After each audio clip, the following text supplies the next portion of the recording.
Substitute and evaluation. In substitution and evaluation, we have given an equation and we have to substitute our variables in it. Let's suppose we have a question here which is 3x minus 2y plus 1, where we have given value of x which is 4 and y value which is negative 3. Now what we have to do, we have to substitute in our this equation these two values. So let's see how we're going to do it. This is my equation which is given in the question.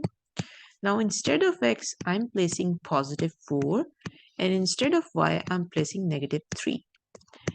Now I'm going to solve it. 3 times 4 is 12 and negative 2 times negative 3 will make it positive 6 plus 1. Just remember, negative times negative is positive.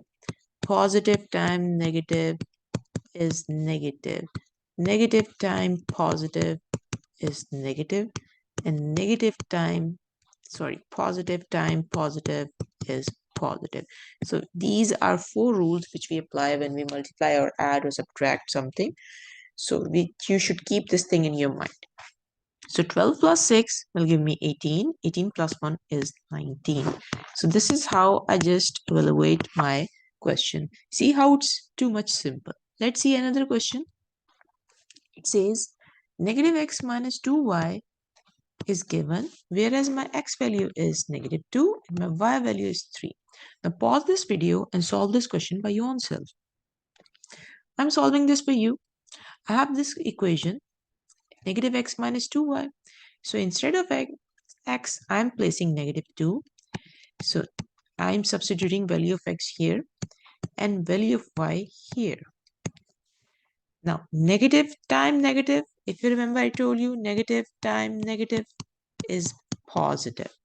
So it's positive 2 and 2 times negative 2 times 3 would be negative 6. Now 2 minus 6 would be negative 4, which is my answer. See how it's simple? Now let's see another example. What if I have a given question in a fraction form? By seeing the fraction question, it seems a bit odd and a bit different, but it's not. It's an easy one. I have to do the same thing which I done in the previous questions. I have to follow the same things. So instead of x, I'm placing negative 2 and instead of y, I'm placing 3. So 1 by 2 times negative 2 plus, and instead of x, I'm placing positive 3. Now negative 2 times 1 will give me negative 2 over 2 plus 3. Now it's up to me. I want to make the denominator same here and then solve it, or I want to simplify negative 2 by negative 2 and then solve it. Here I'm going to do with both of this method. So if I just make the denominator same here, I have to make the denominator same. So I have to place 1 first of all in the denominator, because if there is nothing in the denominator, I have to place 1. Now in order to make the denominator same, can I multiply 1 with 2? Yes, I can. It is possible. Now I can see that my denominators are same.